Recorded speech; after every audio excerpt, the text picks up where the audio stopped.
Okay, so here we are. We're over in Terry Spencer's gym in Widnes. We're with John Edwardson. Yeah, that's it. We've got it right. And you've got some massive news. You're about to fight over in America. Yeah, brilliant news. March 23rd, we're fighting in Atlanta in the States. And how did that come about? Because that's a pretty big step up. I was waiting on a date, and next thing, Jazza rings me and says, "How do you fancy fighting in America? I've sorted you a fight over there." Said, "Snap it off, snap your hands off. A chance of a lifetime, isn't it?" This is, of course, your lifelong friend Jazza Dickens, the current world champion, of course. Is he IBO, isn't he? Was he IBO world champion? I mean, that's phenomenal that you've got that opportunity. Yeah, like I was thinking, it was like I kept on messaging Jazza any day to get me on this, get me on that, get me on this, and he went messaging me back on fight in America. All sorted. Sponsors SJJ are willing to cover the costs to get over there for you and take the fight. That's hugely important, having such a good sponsor to be able to give you that opportunity, because it's a thing of lifetime memories, that, isn't it? Yeah, like wouldn't be impossible without them, like, because got to go flights, hotels, and then opponent fees and stuff like that. So of course, it's not just you; it's your team as well. Yeah, me, Teddy, and Billy are all going over, and possibly you, hopefully. Yeah, that'd be nice, wouldn't it? That'd be nice. So listen, you've just started your camp. I take it you're going to be doing a slightly different camp for an American opponent. Well, I don't know who my opponent is. I think Jazz is still waiting to see if we get a finalise with the opponent, and then hopefully we get that sorted by next week, and then we've got some sort of like plan what we're going to work off. And you got a plan for obviously all types of boxers, southpaw, orthodox. You're going to have to put it in and be ready for them. Yeah, it doesn't matter if it's southpaw or orthodox anyway, but if it's southpaw, then I'll just spar with Jazzy all the time. If it's orthodox, I'll just use all my other usual sparring partners, what I use. You do quite a lot of sparring in Terry's gym, don't you? And of course, all over the places in the northwest. And just how important is a good spar? Going into such a fight like this. Yeah, it's sparring's the main preparation for a fight for me. Like when I spar, do like loads of rounds with Jazz and that, and I get in, have these fights, and then it doesn't even seem like I'm breaking the sweat yet. You know what I mean? Until like hopefully like my opponent starts stepping up. It's like I'm having these fights thinking, I'm getting in the ring with Jazz and I'm getting my head punched in fucking 10 rounds, aren't I? And then getting in the ring and then like I'm hardly taking a punch. Yeah, I mean that was one thing I was going to mention sort of later on in the interview. You've had 4 good fights over here, 4-0 of course. Yeah. Should have been 6 or 7 fights, I think, but you've had a couple of issues with some opponents dropping out last minute. But you do need to step it up, and I like the fact that you'll literally fight anyone, won't you? Yeah, well, the last 2 fights are meant to be in step-ups, but as the week of the fight, the opponents stopped out, and we've had to add a last-minute journeyman again, so we'll have this one in America, whoever it is, and then get back, and then, because the plan is, by the end of the year, well, Jazz said by the end of the year, we want to be going into for an area title fight. We want to be having 2 6-rounders, 2 8-rounders, and then area fight will have a 10 by the end of the year, so that's our 5-fight plan for this year. That's good, 5 fights and an area title at the end of it. It's going to be another, really successful season for you. Yeah, area title and then English and an IBO title after that. Jazza, well, he wanted to fight. He's been moaning no one will fight him. That would be a fight I'd like to see. That would never happen, surely. No, it would never happen. Because to be fair, Jazza would just ping me anyway. I'd never take that fight anyway. You would if the money was right. No, I would never fight Jazza. It's not my rate, so. Yeah, but you would have to. You're telling me. If you took it easy on me, then yeah. Well, listen. If you promised me not to knock me out, then yeah, so I'll give him a spar. You got the wise eyes of Terry Spencer looking over behind you there. He's of course in there with Rick. He's got a date coming up very soon as well. Ricky's fighting 18th of March. We fight out the 19th. Yeah. So, Miami, bit of training, hot weather. Jonathan there recording and all. Hang on a minute. Hang on. Miami. Well, it's in Atlanta. Who swung that one? Well, we worked it out. It was £300 cheaper to fly to Miami. Yeah. then fly to Atlanta, and then if you get an internal flight, which is only 20 quid, it worked out. So it worked out like 280 quid cheaper to fly to Miami. So we're going to do a few days in Miami, then fly into Atlanta for the fight, and then fly back to Miami for an after party. Somebody's done a right number there. You told the missus you're going to Atlanta, but really you're going to Miami for a bit of time. Yeah, we're having a few. Well, we said we couldn't get a flight home for a good few days after the fight, so we have to do a few days in Miami. Team bonding. Yeah, team bonding before the return flights.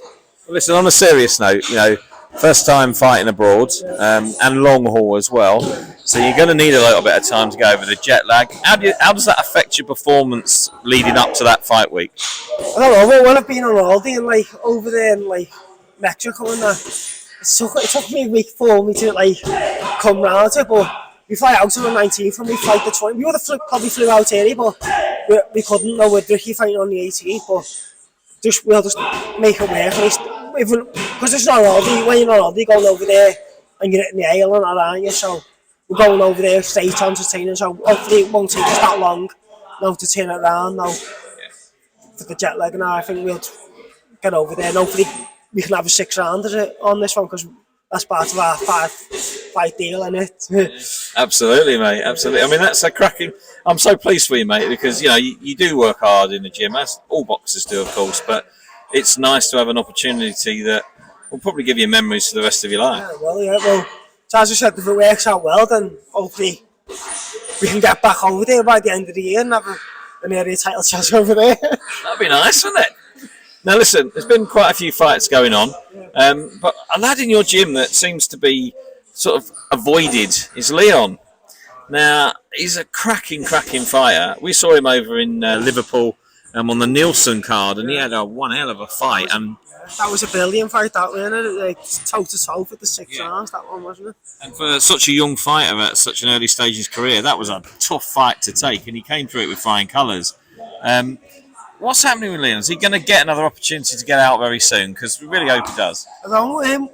Kev said there's a boxing tournament coming up for light heavyweights for Leon. He said, I think it's in the March, beginning of April. He said he's penciled Leon in to go in for that. So, but Leon wants to try and, if possible, get out before that. No, because he hasn't boxed since that Nelson show, has he? So, yeah, because he had a little injury, didn't he? He had a hand injury, so he wants to try and shake the cobwebs off before entering that boxing tournament. But if he wins that boxing tournament, it's a life-changing opportunity, isn't it? Well, that's great, and boxer obviously giving young lads like Leon an opportunity to leapfrog their careers, I guess, with tournaments like the boxers. It's I was at 2 or 3 of them last year, and it's really done wonders for people's careers. Yeah, because it's over 3 rounds as well. They're all toe-to-toe boss scraps, aren't they? So they're entertaining, and then if you win it at the end, 40 grand plus a contract with Sky, isn't it? So you can't knock that opportunity down, can you? Now listen, let's talk about Jazza, your significant other half in boxing. You've been mates a very, very long time, and like you say, he comes over, you spar with him, and you know just the quality and the level that he's at. He's got a very sort of full, what's the word? His range is really, really full with lots and lots of top fights. You've got Lee Wood, of course, out on the 18th. You've got Lara, you've got Kika Martinez, you've got Josh Warrington. There's a lot of top fights out there. He's a world champion. Why are none of these guys trying to fight Jazza? I don't know, I think awkward southpaw, he can bang, he can move, and his feet doesn't stop. He's fit, he's relentless, isn't he? So it's a hard fight for anyone to take, that's what I mean. I hope he gets he wants a unification fight, doesn't he? That's what he's hoping for, but doesn't seem to be getting it, does he? I don't know what it is. Do you think he would consider changing weight? To what, super feather, or I don't know. I think maybe if the fight, he says he makes it comfortable like feather, but if the fight was right, then I don't see why. Fighting the money was right, I don't see why he wouldn't say it, because I'd fancy him at super feather as well as feather. I was thinking that before. We've seen something very similar with Jack Massey last year. He had one fight. I know he had a couple of personal issues, but he's had to go up and fight Joseph Parker, a couple of weeks ago on the Eubank and Smith bill, and I mean he did 10 rounds with Joseph Parker, and like you say, he made a really good account of himself, but he's dropping straight back down to cruiserweight now. Maybe that's what Jazza has to do to get those fights that he really wants. I think he needs to promote from the media a bit more as well, because it always seems to be in the headlines League Wood this, League Wood that, doesn't it? So hopefully he can get that fight what gets him everyone wants us fighting, doesn't it? Because he's over in I think he's Dublin, isn't it, at the moment, training over there. He's been you're getting camera hounded by Ricky Gorman behind you. I mean, he'll take claim for your ratings now. I did agree to spars after today. That's why you come down. But I had a bit of a cold on it. Hang on, Rick, do one. Right, Mr. Edo. Right. So yeah. Listen, we wish Jazza the best of luck with what he's doing, and we hope he gets a good fight soon. He's a quality operator, and he is a world champion. So, and then back to yourself, mate. Preparation time now. You got what, 10, 12 weeks now for the fight? 7, isn't it? Is it 7? It's February tomorrow. Oh, of course, it's February tomorrow. Right. So you got 7 weeks.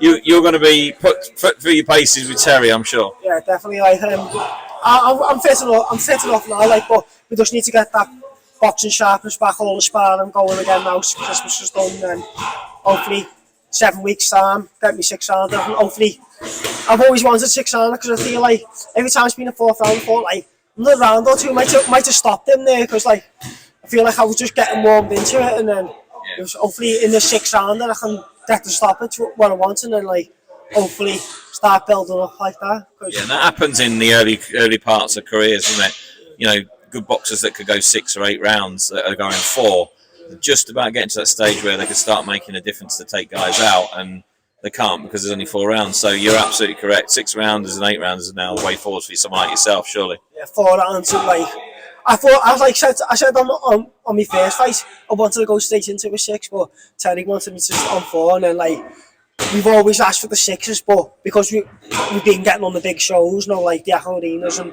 the Toad Ellens, you've only had the available space slot for the 4, so you have no choice. Yeah. No choice, but I'd rather box a 4 on a big show, you know what I mean? So you take what you can get, don't you? You can't knock them. Well, listen, talking about big shows, see last weekend Liam Smith was victorious over Chris Eubank Jr. Various people saying there was an elbow involved, but that's just bloody boxing, surely. Yeah, well, you can get caught with an elbow at any time, can't you? That's part of boxing. You get caught, you just got to shake it off. You just got lost fair and square. That was it. Really, you can't jump up and after getting knocked out like that and say it was an elbow, can you? Because it was an upcut and left hook, what put him away, wasn't it? Yeah, I mean he was already going before that was put in. Listen, we can't have an opinion on it, but for what it's worth, that is boxing. Yeah, that's it. It's one of them. He's got the option to the rematch anyway. So if he feels that was the reason why, take the rematch clause and take the fight again, isn't it? Well, listen, we've enjoyed coming down and having a chat with you, mate. It's been good to see you. Shame it wasn't with Jazza and in the ring, but I'll get him in next time. We'll have a spar next time you've got some free time and Well, listen, we wish you all the best of luck and enjoy your lads' trip to Miami. I mean, you're fighting Atlanta, mate. Congratulations on that fight coming up, and best of luck. Thank you very much, John. Thank you.